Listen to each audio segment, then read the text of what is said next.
اللہ کے محبوب علیہ السلام سے پوچھا گیا کہ سب سے اچھا ایمان کس کا ہے؟ فرمایا سب سے اچھا اور کامل ایمان اس کا ہے جس کے اخلاق اچھے ہیں، جو بات اچھی کرتا ہے، جو لوگوں کے برائیوں کی ٹو میں نہیں رہتا، جو لوگوں کو اذیت نہیں پہنچاتا، جس کی طبع میں حیا ہے، جس کی طبیعت میں وفا ہے، جس کے انداز کے اندر محبت ہے، مروت ہے، بھائی چارہ ہے، حسن سلوک ہے، رواداری ہے، ان چیزوں سے مل کے اخلاق بنتا ہے۔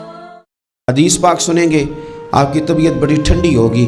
میرے نبی پاک صلی اللہ تعالیٰ علیہ وسلم نے ارشاد فرماتے ہیں کہ جو بندہ سوال سے بچنا چاہے گا، ارادہ کرے گا اللہ میں نے کسی سے نہیں مانگنا، فرمایا جو سوال سے بچنا چاہے گا رب اسے سوال سے بچا لے گا، اور جو لوگوں سے بے نیاز ہونا چاہے گا کہے گا یا اللہ مجھے دنیا داروں کا محتاج نہ بناؤ، اپنی بارگاہ سے عطا فرما۔ جو لوگوں سے بے نیاز ہونا چاہے گا اللہ لوگوں سے بے نیاز کر دے گا، اور فرمایا جو صبر کا ارادہ کرے گا اللہ اسے صبر کی توفیق بھی عطا فرما دے گا۔ ارادہ تو کرے، پروگرام تو بنائے، توفیق تو اللہ دے گا۔ جو صبر کا ارادہ کرے گا اللہ صبر کی توفیق بھی عطا کر دے گا۔ اور حضور صلی اللہ تعالیٰ علیہ وسلم فرمانے لگے یاد رکھو کسی بندے کو جو بہترین تحفہ دیا گیا ہے نا، اگر کسی کو کوئی بہترین عطیہ ملا ہے تو پھر اللہ تعالیٰ نے اسے صبر عطا فرمایا ہے۔ یہ بہترین تحفہ ہے، اس سے زندگی سنور جاتی ہے، اس سے انسان باوقار اور مطمئن ہو جاتا ہے۔ رسول اللہ نے 5 خوبصورت حدیثیں بتائی۔ نمبر 1، تم میں سے بہترین شخص وہ ہے جو نہ کسی کو تکلیف دے اور نہ کسی کی تکلیف کا ذریعہ اور سبب بنے۔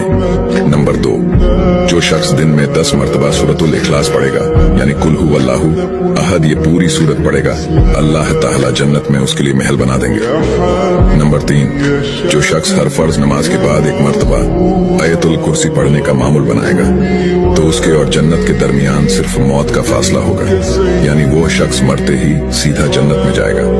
نمبر 5، جو شخص گھر سے نکلتے وقت یہ دعا پڑھے گا بسم اللہ توکلت علی اللہ لا حول ولا قوت الا باللہ، تو اللہ تعالی شیطان کے شر سے اس کی حفاظت فرما دیتا ہے، اور جس کام کو وہ نکلا اللہ تعالی اس میں آسانی پیدا فرما دیتا ہے۔ نمبر 5، رسول اللہ نے فرمایا وہ شخص ہرا بھرا رہے، ہنستا کھیلتا رہے، جو شخص میری حدیث سنے اس کو محفوظ رکھے اور اس کو دوسروں تک پہنچائے۔ حضور نے فرمایا تیری نظر اگر کسی جگہ پڑ گئی تو واپس کر لے اور اللہ سے ڈر جا۔ تو نے اللہ سے ڈر کے اس نظر کو واپس پھیر لیا، تیرا وہ واپس پھیرنا اللہ تیرے لیے عبادت بنا دے گا، اور عبادت بھی وہ جس کے اندر اللہ تجھے لذت عطا فرمائے۔ میرا نبی کہتا ہے یا اللہ میرے جس امتی نے میری بات کو سنا، اسے محفوظ کیا، خود عمل ہے یا نہیں لیکن آگے پہنچایا، اسے تو ایسی بہار دے جس میں خزاں نہ ہو، اسے ایسی خوبصورت زندگی دے جس کے پیچھے بدصورتی نہ ہو، اس کے اندر کو خوبصورت کر دے۔ نبی پاک صلی اللہ تعالیٰ علیہ وسلم نے فرمایا مصیبتوں سے گھبرا کر موت نہ مانگو،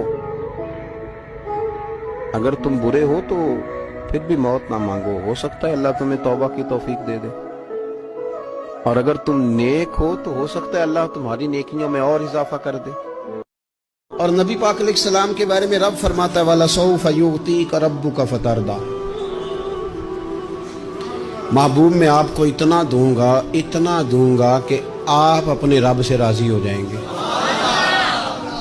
حضور پتہ کیا فرماتے ہیں صحابہ سے؟ فرماتے ہیں رب کہتا ہے حبیب تجھے راضی کرنا ہے، اور جب تک میرے سارے غلام جنت میں گئے نہ میں نے اللہ سے راضی ہونا ہی نہیں۔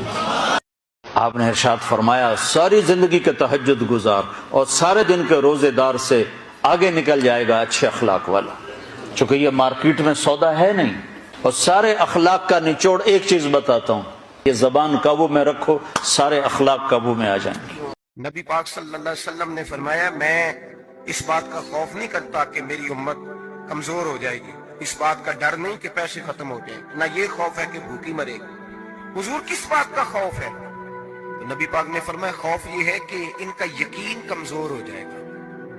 یاد رکھیں اگر اعتبار نہ ہو تو گھر نہیں چلتا، تو اگر اللہ رسول پر یقین کامل نہ ہو تو پھر بندہ مسجد نہیں آ سکتا، پھر اس کا دین نہیں چلتا، پھر اس کے لیے مشکل ہے نماز، پھر اس کے لیے مشکل ہے راہ خدا میں خرچ کرنا۔ اللہ تعالیٰ علیہ وسلم فرماتے سوموار اور جمعرات والے دن لوگوں کے اعمال اللہ کی بارگاہ میں پیش کیے جاتے ہیں،